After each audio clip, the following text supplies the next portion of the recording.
नमस्कार review channel ಗೆ ಸ್ವಾಗತ। ನಾನು ಸೌಖ್ಯ ಗಂಕರ್।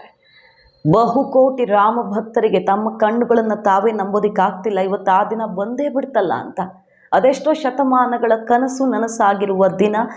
ದೇಶ ಅಷ್ಟೇ ಅಲ್ಲ, ದೇಶ ವಿದೇಶಗಳಲ್ಲಿ ರಾಮ ನಾಮ ಮೊಳಗ್ತಾ ಇದೆ। ಹಾಗಾದರೆ ಪ್ರಾಣ ಪ್ರತಿಷ್ಠಾಪನೆ ಏನು ಆಗೋಯ್ತು, ಕನಸು ನನಸಾಯಿತು, ಮುಂದೇನು? ಮೋದಿ ಯೋಗಿ ಬಿಗ್ ಪ್ರಾಜೆಕ್ಟ್ ಈಗ ಇಡೀ ದೇಶ ಕಣ್ಣರಳಿಸುವಂತೆ ಮಾಡ್ತಾ ಇದೆ, ಇಡೀ ಜಗತ್ತು ಭಾರತದತ್ತ ತಿರುಗಿ ನೋಡುವಂತೆ ಮಾಡ್ತಾ ಇದೆ। SBI ಸಮೀಕ್ಷಾ ರಿಪೋರ್ಟ್ ನೋಡಿದರೆ ನೀವು ಹುಬ್ಬೇರಿಸೋದು ಗ್ಯಾರಂಟಿ। ಏನದು ಹಾಗಾದರೆ? ಈ ರಾಮ ಮಂದಿರದ ಸುತ್ತ ನಡೆದಿರುವಂಥ ಮೆಗಾ ಸರ್ವೆ ರಿಪೋರ್ಟ್, ಸಮೀಕ್ಷಾ ವರದಿಯನ್ನು ನಿಮ್ಮ ಮುಂದೆ ಇಡ್ತಾ ಇದ್ದೀವಿ। ಮಿಸ್ ಮಾಡಿದ್ರೆ ನಮ್ಮ ಚಾನಲ್ನ ಸಬ್ಸ್ಕ್ರೈಬ್ ಮಾಡಿ, ಹಾಗೆ ನಿಮ್ಮ ಅಭಿಪ್ರಾಯ ಕಮೆಂಟ್ ಮಾಡಿ ತಿಳಿಸಿ। ಎಸ್ ವೀಕ್ಷಕರೇ, ಭಾರತದಲ್ಲಿ ಧಾರ್ಮಿಕತೆಗೆ ನಂಬಿಕೆಗೆ ಇರುವಂಥ ತಾಕತ್ತು ಎಂಥದ್ದು ಅನ್ನೋದಕ್ಕಿದು ಬೆಸ್ಟ್ ಎಕ್ಸಾಂಪಲ್। ಮತ್ತು ಯಾಕೆ ಕೇಂದ್ರ ಸರ್ಕಾರ ಮೋದಿಯವರ ನಾಯಕತ್ವದಲ್ಲಿ ವಿವಿಧ ಪ್ರಮುಖ ದೇವಾಲಯಗಳ ಜೀರ್ಣೋದ್ಧಾರ, ಹೊಸ ದೇವಸ್ಥಾನಗಳನ್ನು ಕಟ್ಟೋದು, ಈ ಕೆಲಸಕ್ಕೆ ತುಂಬ ಒತ್ತು ಕೊಡ್ತಾ ಇದೆ ಅಂದರೆ ಅದು ಒಂದು ಭಾವನೆ, ಭಕ್ತಿ। ಮತ್ತೊಂದು ಕಡೆಗೆ ದೇಶದ ಆರ್ಥಿಕತೆಯ ಬೆನ್ನೆಲುಬಾಗಬಲ್ಲದು ಅನ್ನೋದಕ್ಕೆ ಈ SBI ಡೇಟಾ ಕೊಡ್ತಾ ಇರೋದು ಏನು ನೋಡಿ। ರಾಮ ಮಂದಿರದ ಬಗ್ಗೆ ಈಗ ಆಗಿರುವಂತಹ ಅಧ್ಯಯನದಲ್ಲಿ ಈ ವರ್ಷ UP ಟ್ಯಾಕ್ಸ್ ರೆವಿನ್ಯೂ ಎಷ್ಟು ಜಾಸ್ತಿ ಆಗುತ್ತೆ? 25,000 ಕೋಟಿ ಎಕ್ಸ್ಟ್ರಾ ಬರುತ್ತೆ 2024-25ನೇ ಸಾಲಲ್ಲಿ। ರಾಮ ಮಂದಿರದ ಸುತ್ತ ಟೂರಿಸಂ, ಇನ್ನಿತರ ಅಭಿವೃದ್ಧಿಗಳಾಗಿವೆಯಲ್ಲ, airlines, railway, real estate, restaurants, ವಿವಿಧ ಕ್ಷೇತ್ರಗಳಿಗೆ ಬಹುದೊಡ್ಡ ಬಲವನ್ನು ತುಂಬಿದ್ದಾಗಿದೆ ಈಗಾಗಲೇ। ಅಯೋಧ್ಯೆಗೆ ಮೋದಿ 15,000 ಕೋಟಿ ಮೊದಲ ಹಂತದಲ್ಲಿ ರಾಮ ಮಂದಿರ ಪ್ರಾಣ ಪ್ರತಿಷ್ಠಾಪನೆ ಹೊಸ್ತಿಲಲ್ಲಿ ಕೊಟ್ಟಿರುವ ಕೊಡುಗೆ, ಯೋಗಿ ಸರ್ಕಾರದ ಮುಂದಿನ ಕಾರ್ಯಕ್ರಮಗಳು ಎಲ್ಲ ನೋಡ್ತಾ ಇದ್ದೀವಿ। ಇದರ ಪರಿಣಾಮ ಏನಾಗುತ್ತೆ ಅಂದರೆ ಈ ವರ್ಷ, ಈ ಆರ್ಥಿಕ ವರ್ಷದಲ್ಲಿ 24-25ನೇ ಸಾಲಲ್ಲಿ 25,000 ಕೋಟಿ ಟ್ಯಾಕ್ಸ್ ರೆವಿನ್ಯೂ ಪ್ಲಸ್ ಆಗುತ್ತೆ ನೋಡಿ। ಅಲ್ಲಿ ನಂಬರ್ಸ್ ನೋಡಿದ್ರೆ ತಲೆ ಸುತ್ತತ್ತೆ। UPಗೆ ಅಯೋಧ್ಯೆ, ಇನ್ನಿತರ ಪುಣ್ಯಕ್ಷೇತ್ರಗಳ ಹಬ್ಬ ಆಗಿಬಿಟ್ಟಿದೆಯಲ್ಲ ಈಗ, ಅದು ಯಾವ ರೀತಿ ಹಬ್ಬ ಆಗತ್ತೆ, ಇದರಿಂದ ಆರ್ಥಿಕ ವಲಯಕ್ಕೆ ಯಾವ ರೀತಿ ಬಲ ಬರುತ್ತೆ ಅನ್ನೋದರ ಕ್ಲಿಯರ್ ನಂಬರನ್ನು ಕೊಡ್ತಾ ಇರೋದು। 2.5 ಲಕ್ಷ ಕೋಟಿ ಟ್ಯಾಕ್ಸ್ ರೆವಿನ್ಯೂ 2023-24ರಲ್ಲಿ। ನಿಮಗೆ ಶಾಕ್ ಆಗ್ಬೋದು ಈ ನಂಬರ್ ನೋಡಿದ್ರೆ। ಈ ವರ್ಷ ಮುಗಿಯೋದ್ರ ಒಳಗಡೆ, ಈ ವರ್ಷ ಕೊನೆ ಆಗೋದ್ರ ಒಳಗಡೆ 4 ಲಕ್ಷ ಕೋಟಿ ಆದಾಯ ಪ್ರವಾಸಿಗರ ಖರ್ಚಿಂದ ಬರುತ್ತೆ। ಪ್ರವಾಸಿಗರು ಸ್ಪೆಂಡ್ ಮಾಡ್ತಾರಲ್ಲ ಇಲ್ಲಿ ಬಂದು, UP ಬರೀ ಪ್ರವಾಸಿಗರ ಖರ್ಚಿಂದ 4 ಲಕ್ಷ ಕೋಟಿ ಸಂಗ್ರಹ ಮಾಡಲಿದೆ ಅನ್ನುವಂಥ ರಿಪೋರ್ಟ್ ಈಗ ಸಿಗ್ತಾ ಇರೋದು। ಅಯೋಧ್ಯೆ UP ಆರ್ಥಿಕತೆಗೆ ಎಂಥ ಬಲವನ್ನು ತುಂಬಿದೆ ಅನ್ನೋದನ್ನು ಇದರಲ್ಲಿ ಸ್ಪಷ್ಟವಾಗಿ ಅರ್ಥ ಮಾಡ್ಕೋಬೋದು।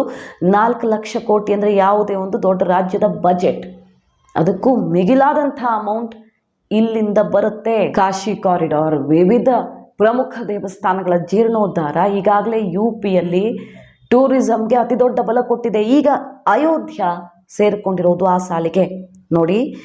320 ಮಿಲಿಯನ್ ಡೊಮೆಸ್ಟಿಕ್ ಟೂರಿಸ್ಟ್, 10,000 ಕೋಟಿ ವಿದೇಶಿಗರಿಂದ, ವಿದೇಶ ಮೂಲದಿಂದ ಬರುವಂಥ ಪ್ರವಾಸಿಗರಿಂದಾನೇ ಬಂದಿದೆ।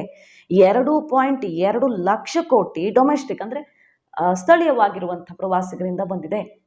ಒಟ್ಟು 320 ಮಿಲಿಯನ್ ಡೊಮೆಸ್ಟಿಕ್ ಟೂರಿಸ್ಟ್ ಈ ವರ್ಷ ದಾಖಲಾಗಿರೋದು 200% ಜಾಸ್ತಿ ಆಗಿದೆ ಲೆಕ್ಕಾಚಾರ ನೋಡೋದಕ್ಕೆ ಹೋದರೆ। ಸೊ ವರ್ಷದಿಂದ ವರ್ಷಕ್ಕೆ ಜಾಸ್ತಿ ಆಗ್ತಿದೆ, ಈ ವರ್ಷದಲ್ಲದು ಡಬಲ್ ಆಗುತ್ತೆ। ಹಾಗಾಗಿ UP ಸರ್ಕಾರ ಏನು ಪ್ಲ್ಯಾನ್ ಮಾಡ್ತಾ ಇದೆ ಅಂದರೆ ಮಾರ್ಗದರ್ಶನ ಮಾಡೋದು, ಬರುವಂಥವ್ರಿಗೆ ಒಂದು ಟೂರಿಸಂ ಹಬ್ ಆಗಿ ಡೆವಲಪ್ ಆಗಿದೆಯಲ್ಲ ಈಗ UPಯಲ್ಲಿ ವಿವಿಧ ಪ್ರಮುಖ ಕ್ಷೇತ್ರಗಳನ್ನು ವಿಸಿಟ್ ಮಾಡೋದಕ್ಕೆ ಅನುಕೂಲ ಆಗೋ ರೀತಿ ಮಾರ್ಗದರ್ಶನ ಮಾಡುವಂಥ ಒಂದು ಸಿಸ್ಟಮನ್ನೇ ಡೆವಲಪ್ ಮಾಡೋದಕ್ಕೆ ಹೊರಟಿದೆ। ಸೊ SBI ರಿಪೋರ್ಟ್ ಹೇಳ್ತಾ ಇರೋದು ಸೋಷಿಯೋ ಎಕನಾಮಿಕ್ ಪ್ಯಾರಾಮೀಟರ್ಸ್ ಕೂಡ ಇಲ್ಲಿ ಗಮನ ಸೆಳೀತಾ ಇದೆ ಅಂತ। ಅಲ್ಲಿ ಫೀಮೇಲ್ ಲೇಬರ್ ಫೋರ್ಸ್ ಪಾರ್ಟಿಸಿಪೇಷನ್ ಜಾಸ್ತಿ ಆಗಿದೆ, ಮಹಿಳೆಯರಿಗೆ ಆ ಮೂಲಕ ಆರ್ಥಿಕ ಬಲ ಬಂದಿದೆ, ಹಾಗೆ ಇನೋವೇಷನ್ ಪೊಟೆನ್ಷಿಯಲ್ ಇನ್ಕ್ರೀಸ್ ಆಗಿದೆ, ಎಕ್ಸ್ಪೋರ್ಟ್ ರಫ್ತು ಕೂಡ ವಿವಿಧ ವಲಯಗಳಲ್ಲಿ ಆಗಿರುವಂಥ ಬೆಳವಣಿಗೆಯಿಂದಾಗಿ ಇಂಪ್ರೂವ್ ಆಗಿದೆ। ಸೊ ಧಾರ್ಮಿಕತೆ, ನಮ್ಮ ನಂಬಿಕೆ ಅನ್ನೋದು ದೇಶದ ಆರ್ಥಿಕತೆಗೆ ಎಷ್ಟು ದೊಡ್ಡ ಕೊಡುಗೆಯನ್ನು ಕೊಡಬಲ್ಲದು ಅನ್ನೋದಕ್ಕೆ ಇದು ಬೆಸ್ಟ್ ಎಕ್ಸಾಂಪಲ್। ಅಲ್ಲಿ ದೇವಸ್ಥಾನ ಕಟ್ಟೋ ಬದಲು ಆಸ್ಪತ್ರೆನೋ ಸ್ಕೂಲೋ ಕಟ್ಟಬಹುದಿತ್ತು ಅನ್ನೋ ಟೀಕೆ ವ್ಯಕ್ತವಾಗಿತ್ತಲ್ಲ, ಒಂದು ವರ್ಷದಲ್ಲಿ, ಬರೀ ಒಂದು ವರ್ಷದಲ್ಲಿ 25,000 ಕೋಟಿ ಟ್ಯಾಕ್ಸ್ ರೆವೆನ್ಯೂ ಜಾಸ್ತಿ ಆಗುತ್ತೆ ಅಂದರೆ ಆ 25,000 ಕೋಟಿಯಲ್ಲಿ ಎಷ್ಟು ಸ್ಕೂಲ್ ಅಥವಾ ಆಸ್ಪತ್ರೆಗಳನ್ನು ಕಟ್ಟಬಹುದು? ಅಂದರೆ ಇದು ಒಂದು ವರ್ಷದ ಲೆಕ್ಕ ಅಷ್ಟೇ. ಪ್ರತಿ ವರ್ಷ ಇದು ಜಾಸ್ತಿ ಆಗ್ತಾ ಹೋಗುತ್ತೆ. ಅದರಲ್ಲಿ ಎಷ್ಟು ಆಸ್ಪತ್ರೆ ಸ್ಕೂಲ್ಗಳನ್ನು ಕಟ್ಟಬಹುದು ಅನ್ನೋದನ್ನು ನಾವು ಇಮ್ಯಾಜಿನ್ ಮಾಡ್ಕೊಳ್ಬಹುದು. ಸೊ ಇದು ದೇಶದ ಆರ್ಥಿಕತೆಯನ್ನು ಯಾವ ರೀತಿ ಮುಂದಕ್ಕೆ ತಗೊಂಡು ಹೋಗೋದಕ್ಕೆ ಅನುಕೂಲ ಮಾಡಿಕೊಡ್ತಿದೆ. ಬರೀ ಒಂದೆರಡು ಪ್ರಮುಖ ದೇವಸ್ಥಾನಗಳಿಗೆ ಬಲ ಸಿಕ್ಕಿರೋದ್ರಿಂದನೇ ಹೀಗಾಗತ್ತೆ ಅಂದರೆ ದೇಶವ್ಯಾಪಿ ಬದಲಾಗಬೇಕು, ಅಲ್ಲಿ ದೇವಸ್ಥಾನ ತಲೆ ಎತ್ತಬೇಕು ಅನ್ನೋ ನಿರೀಕ್ಷೆ ಇಟ್ಕೊಂಡಿರೋ ಜಾಗಗಳು ಬಹಳಷ್ಟಿವೆ. ಇಂತಹ ಜಾಗಗಳು ಬಹಳಷ್ಟಿವೆ ಮತ್ತು ಸುಮಾರು ಕಡೆಗಳಲ್ಲಿ ಜೀರ್ಣೋದ್ಧಾರ ಆದರೆ ಸಾಕು, ಬದಲಾಗಿ ಹೋಗುತ್ತೆ ಚಿತ್ರಣನೆ ಅನ್ನೋ ಥರದ ನಿರೀಕ್ಷೆ ಇದೆ. ಈಗ ಫಾರ್ ಎಕ್ಸಾಂಪಲ್ ಪುರಿ ಜಗನ್ನಾಥ ಯಾವ ರೀತಿ ಬದಲಾಯಿಸಿದ್ದಾರೆ ಒಡಿಶಾದಲ್ಲಿ, ಕಾಶಿ ಕಾರಿಡಾರ್ ಹೇಗಾಯಿತು. ಈ ರೀತಿ ಮಾಡಿಬಿಟ್ರೆ ಭಾರತದ ಆರ್ಥಿಕತೆ ಸಣ್ಣ ಪ್ರಮಾಣದಲ್ಲ, ಟ್ರಿಲಿಯನ್ ಗಟ್ಟಲೆ ಜಾಸ್ತಿ ಆಗೋದಕ್ಕೆ ಇದರ ಕೊಡುಗೆ, ಈ ಕ್ಷೇತ್ರದ ಕೊಡುಗೆ ಅತಿ ದೊಡ್ಡದಿರುತ್ತೆ ಅಂತ ಎಕ್ಸ್ಪರ್ಟ್ಗಳೇ ಅಭಿಪ್ರಾಯ ವ್ಯಕ್ತಪಡಿಸ್ತಿದ್ದಾರೆ. 10 ವರ್ಷಗಳ ಕಾಲ ಶ್ರೇಯಾ ಅಯ್ಯರ್ ಅನ್ನೋರು ನಡೆಸಿದಂತಹ ಒಂದು ಸರ್ವೆ, ಪುಸ್ತಕವನ್ನು ಬರೆಯೋದಕ್ಕೆ ನಡೆಸಿದಂತಹ ಅಧ್ಯಯನ, ಅದರಲ್ಲಿ ಹೇಳಲಾಗಿದೆ 1991ರ ಸಮೀಪದಲ್ಲಿ ಸರ್ಕಾರದಿಂದ ಸೋಷಿಯಲ್ ವೆಲ್ಫೇರ್ ಸ್ಕೀಮ್ಗಳನ್ನು ಏನು ಕಡಿಮೆ ಮಾಡಲಾಯಿತು, ಆಗ ದೇವಸ್ಥಾನಗಳು ಇದನ್ನು ದುಪ್ಪಟ್ಟು ಶ್ರಮ ಹಾಕಿ ಯಾವ ಕೆಲಸವನ್ನು ಸರ್ಕಾರ ಮಾಡೋದು ನಿಲ್ಲಿಸ್ತೋ ಆ ಕೆಲಸವನ್ನು ಮಾಡೋದಕ್ಕೆ ಇಳಿದ್ವು.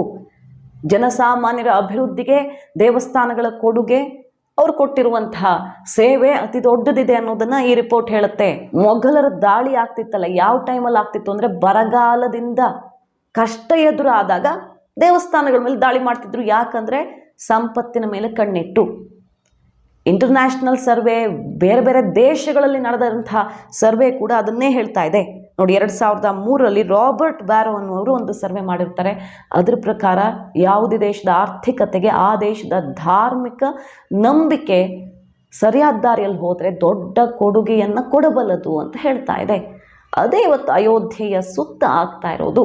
ಸೊ ಮುಂದೇನಾಗುತ್ತೆ, ಪ್ರಾಣ ಪ್ರತಿಷ್ಠಾಪನೆ ಆಯಿತು, ಮುಗಿತಾ ಇಲ್ಲಿಗೆ ಅಂದರೆ ಮುಂದೇನಾಗುತ್ತೆ ಅನ್ನೋದನ್ನು ಹೇಳ್ತಾ ಇದೆ ಈ SBI ಸಮೀಕ್ಷಾ ರಿಪೋರ್ಟ್.